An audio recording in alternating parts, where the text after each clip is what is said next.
Hello, and welcome back to my Camino Journey. Today I thought we'd change up the scenery a little bit and I'd take you on a walk with me.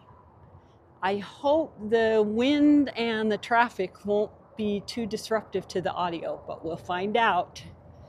The reason I thought today would be appropriate for a walk is that I'm talking about what I'm doing to physically train for the Camino.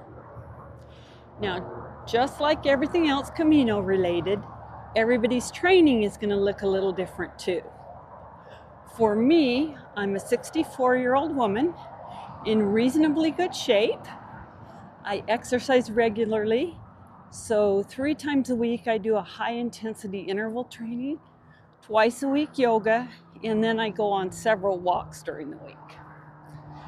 Evidently not enough that I don't get winded if I try to talk while I walk. The things that might be a challenge for me are that most of my walks are only between 2 and 5 miles, and I rarely do intensive days twice in a row. Also, I consider myself a fair weather walker. If it's too hot, too cold, too windy, or raining, I move my workouts indoors. Obviously, that won't work for the Camino. So, my plan is to go on increasingly longer walks every Saturday and Sunday, despite the weather. Wear the clothes and shoes that I plan to wear on the Camino, and as soon as my pack arrives, I'll pack it up and carry it with me as well. The other advice I've received is to walk on varied surfaces and incorporate hills. So luckily, I live in beautiful southern Utah, where we are surrounded by walking trails and hiking trails.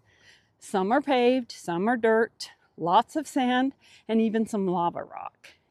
And as far as hills go, almost every one of those trails incorporates some incline at some point. So I should be set as long as I follow the plan. In addition to walking, I also want to incorporate some stretch sessions in my training. And for that, I spoke with a flexologist at Stretch Lab, and yes, there is such a thing. I've been going to Stretch Lab for a year now, and it's been really great. So I'll include the link in the description in case you're interested in checking it out. In addition to speaking with her, I also looked at some other trusted health and wellness websites, and I put together an easy stretching routine that I can do after every walk. I'll start doing that during my training, and if it needs any adjustments along the way, by the time I hit the Camino, I hope to have it just perfect. So that's what I'm doing for physical training. Of course, another part of preparing physically for the Camino is to gather up the clothing, footwear, and other gear that you need for a trek like that.